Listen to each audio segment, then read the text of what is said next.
Namaskar friends, this is NJ, your host on this channel. In this video, we will have our discussion on a topic which is these days very trending amongst the astrology creators and spiritual mystic creators, specifically people working in the Hindi belt, in the Hindi channel, Hindi genre I mean to say. So what I mean to say, you will very soon get to know. In this video guys, more than the combinations and alignments, we will be having a lot of the storytelling which I will be sharing with you over here, definitely, which will be just in order to support the combination which I will explain you. So like the way guys, you know this thing that whenever I come up with any unique or out of the blue topic, there is always a backstory to support that. So at the time when I'm recording this video, transiting moon is conjunct with Ketu, and the kind of thoughts, ideas which was coming to me, and lately I have been taking many classes, like even in Bharatiya Vidya Bhavan over the weekend I'm taking 6 classes like Vastu, Numerology, Holistic Healing, Pranic Healing. So I get along very well with my teachers, with my faculties, and just because when you are a part of such a community where they're like-minded people and who are pursuing this science as a form of their spiritual practice, as a form of their professional endeavors and all, so definitely you get a lot of primary research data as well. So basis that guys, we will have our discussion. So I will now spill the beans. So I'm talking about that lately there has been trend that many people have been talking about being controlled, possessed by the spirit connected, exorcism, and all these kind of experiences. Now guys, to begin with, I want to say one thing, that there is one gentleman, very learned, very wise, very knowledgeable, respectful, Raj Shri Nandiji. So he has appeared in many podcasts, and just because I'm also a devotee of Lord Kal Bhairava, and he's a very staunch devote of Lord Kal Bhairava. So when you hear all these things coming from a person who comes from a lineage like a parampara, who comes and who has very strong devotion to one specific god, and then when you listen to these kind of experiences, definitely you will see some sort of respect attached to these kind of psychic phenomena, paranormal activities and powers as well. But when we talk about that out of the blue, when you come across these kind of stories, or in certain cases people claim it to be their practical ongoing experience, and this is a trend which I lately saw, that ever since I came to India from Canada, like it's been almost like 6 months, and from the past 7-8 months only, like max to max 1 year, that there has been very steep rise in these kind of content. Then that definitely made me curious, and kind of curious about that, why suddenly there's so much demand for these kind of topics, and people who are creating this content, people who are appearing and sharing their experiences. So then when I had this discussion with my fellow batchmates at Bharatiya Vidya Bhavan and other occult practitioners and all, then definitely there was like many combinations which we discussed, that what drives someone towards all these things, what could be the combination which can genuinely give you expertise over all these things, or which could make you just a storyteller. So all of that we will discuss. And also guys, you will be surprised. So like what has happened from the past couple of months, ever since I have come to India, I am doing back-to-back pilgrimages. Right from the time when I landed here, within the first 3 weeks only, I did my Char Dham Yatra, like in Uttarakhand province, amongst the Hindus. Kedarnath, Badrinath, Gangotri, Yamunotri is considered as very important prime pilgrimage points, and Tirupati Balaji and Somnath recently. So I've been doing back-to-back travels, and just because for these kind of travels, sometimes I need to rely on the flight, and majority of the times I'm doing the travel over the train as well, over the bus as well. And generally the thing is that you will be surprised. So in couple of instances, I was just I have to change my bus from one point. So at that bus stop, like specifically those interconnected state level big bus stops and all, where you have these kind of book stalls. So I was like surprised Like I saw the cover of one book and just I thought, okay, I just need to kill the time, and my phone was already low, so I cannot listen to any podcast or consume any other content. So that book was placed right in the front of the stall. So that just intrigued me, and you would not believe, like when I bought that book, it was not even that expensive. So a lot of the stories written in that book somehow gave me this feeling that I have heard it somewhere. Someone like narrated or parroted this story as his own experience. Like what's happening? So this is what the kind of, I just wanted to show you the both side of these kind of experiences. So you would have got to know that what I'm trying to say over here is that specifically when you have the influence or power of Rahu controlling, dominating someone's moon, that can drive someone towards some ghostly and these kind of practices, worship, where at a lot many times there have been those instances where people gain power or gain control over these spirits just only to make use of these possessed spirits in order to get their work done. And you know guys, I still remember like when I came back to India, and for 1 month I was doing this activity from the mall only. There was this lady with very strong combinations in her chart, strong interest. She does not do these readings professionally, but she's like a medium, like a psychic. Like, you know, people, I will tell you those combinations where people just, they look at someone's face, they start telling things, and they also come out to be true as well. So she only told me this experience that, you know, Nipun, it's good that you're doing all these sciences in a very sattvic way, but I have also come across like people who do these things and what end eventually they meet. So she was telling me that there was this guy she knew at the prime, like he actually made a lot of money just because he had control over these spirits and powers, and he used to get the work done for people, and he used to charge much money from the clients as well on the pretext of getting some exorcism done and all. And he used to just be in the cremation grounds till late night drinking, babbling and all. And she told me that when he was at the last end of his life, when she visited her at the hospital, he was in a very dire condition, and he was begging her that, okay, can you please pray for my easy, smooth transcend to other plane, because we say this thing in Hindi that his pran, his life was being struck, and he was in excruciating pain, and he was not even able to, you know, pass away smoothly. And generally people say this thing that the kind of, you know, those powers which you have gained, you need to pass it out to some other disciple, otherwise at the end your life just keeps on getting lopsided in between two planes in excruciating pain. So this is about what I wanted to tell you about when we talk about the negative side of these kind of experiences. This fair or exhibition which I recently attended in Ahmedabad. So over there I also, because there were certain participants who were also expert in black magic as well. So I just asked them out of blue that, okay, I do not know how the remedies, how the whole process happened, because I know only about the astrology, that I need to look at the chart of someone, I need to study the combination, and then basis the affliction of the planets, running time period, we advise remedies. So what is the process which you guys follow? So he told me that, okay, what we do is that we take the account of the whole situation, then in the night we go to the cremation ground, to the shamshan, and over there we do some practice, whatever they do, and then we are able to find out that, okay, this is what the nature of the problem is. Then the following day we tell the client that, okay, this is the kind of problem, through exorcism, through all these rituals, we can help you get rid of all these problems, and there is going to be hefty fees for that. So in Indian currency it's going to be, he roughly just blurt out the number that 2 lakhs, 2.5 lakhs, which in the dollars I guess it's going to be $3,000 or $4,000 and all. So this is what he told me, that this is how it happens. So this is about one side of the frame. Now let's talk about the true medium and psychics. I will tell you about those experiences as well, where people genuinely become a medium of the divine grace, and they use this kind of psychic awareness in order to heal people.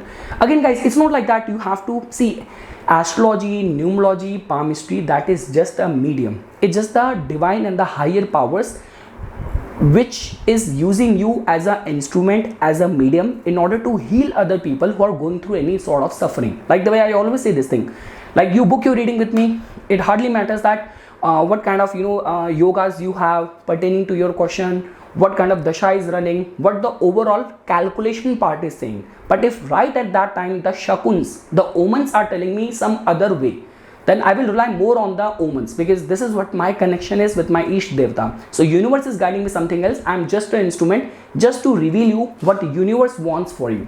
So like the way I was talking about true legitimate mediums, psychics and healers. So for example, I guess I mentioned that in one of my previous so long video as well, which I uploaded, that even in one of the place in Delhi, I used to go there like twice or thrice I went there in my lifetime.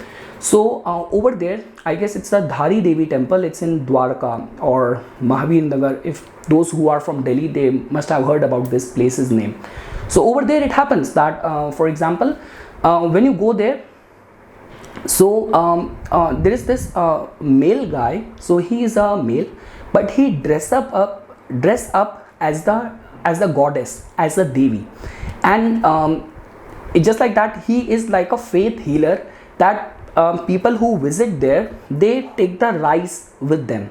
So goddess Devi in the guise, in the body of that male person, like when he comes to the darbar, in order to give the guidance to people, the body language, dress up, clothes, voice, everything will be akin or equivalent to that. You will definitely get this impression that it's actually Devi or a female in front of me.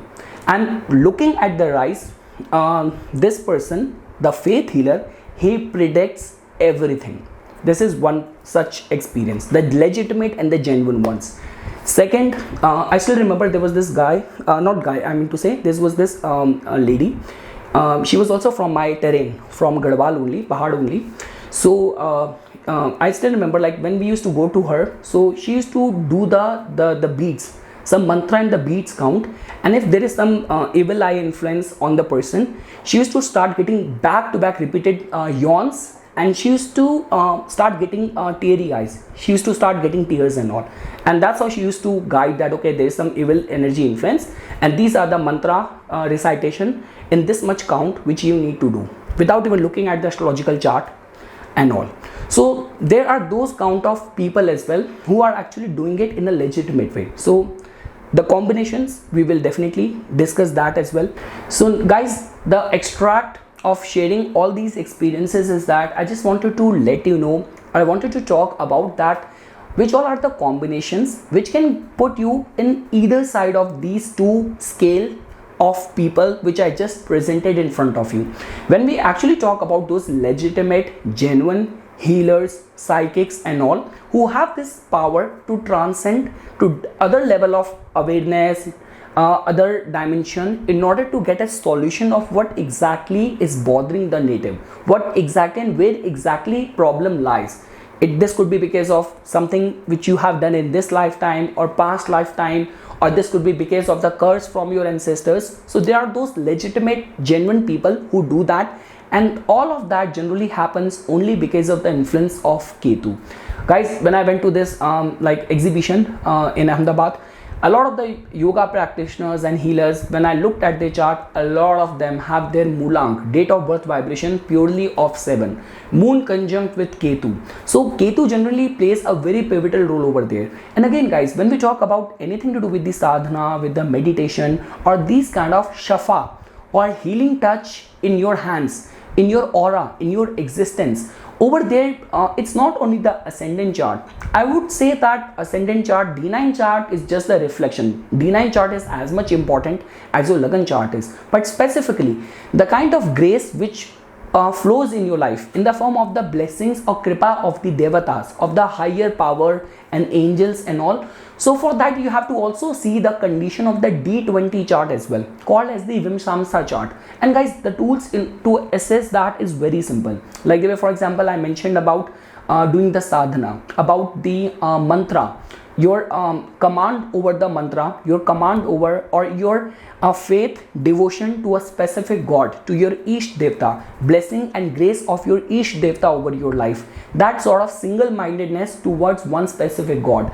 So fifth house plays a very important role over there. So while looking at the D20 chart, that can definitely give you this impression or answer what kind of gods, what kind of worship you will be attracted towards.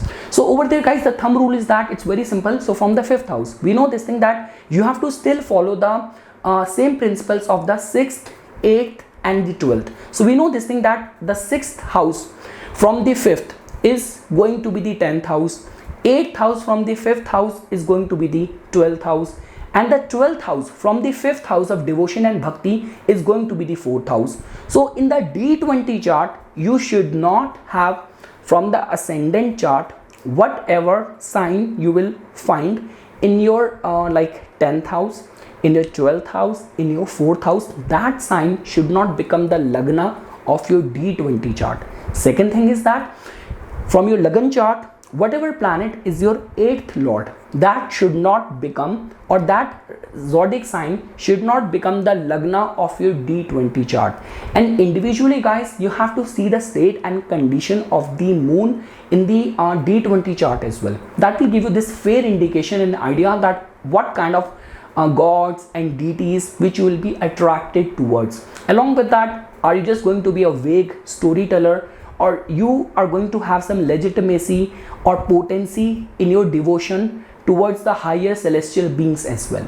So this is the win-win situation, which is and where you will see the involvement of Ketu. And definitely guys, in your natal chart as well, if you will find that your Ketu is conjunct with Jupiter, that is the best combination, or your moon is conjunct with Ketu, and this combination is taking place in your 5th house in the Lagna chart. I'm saying in your 5th house, in your 8th house, in your like 12th house, that can definitely make you a successful medium towards these kind of energies working through you being a very successful conduit or medium for these energies to function through you.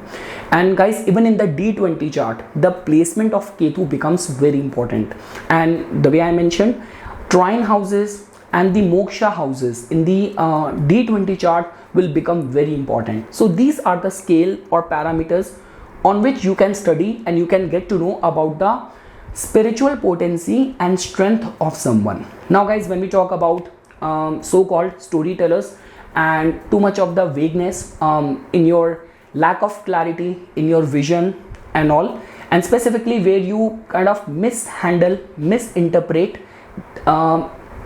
your dealing and engagement with these entities, these celestial powers, which not only end up giving you bad karma, and generally the end of all these kind of actions is always very bad.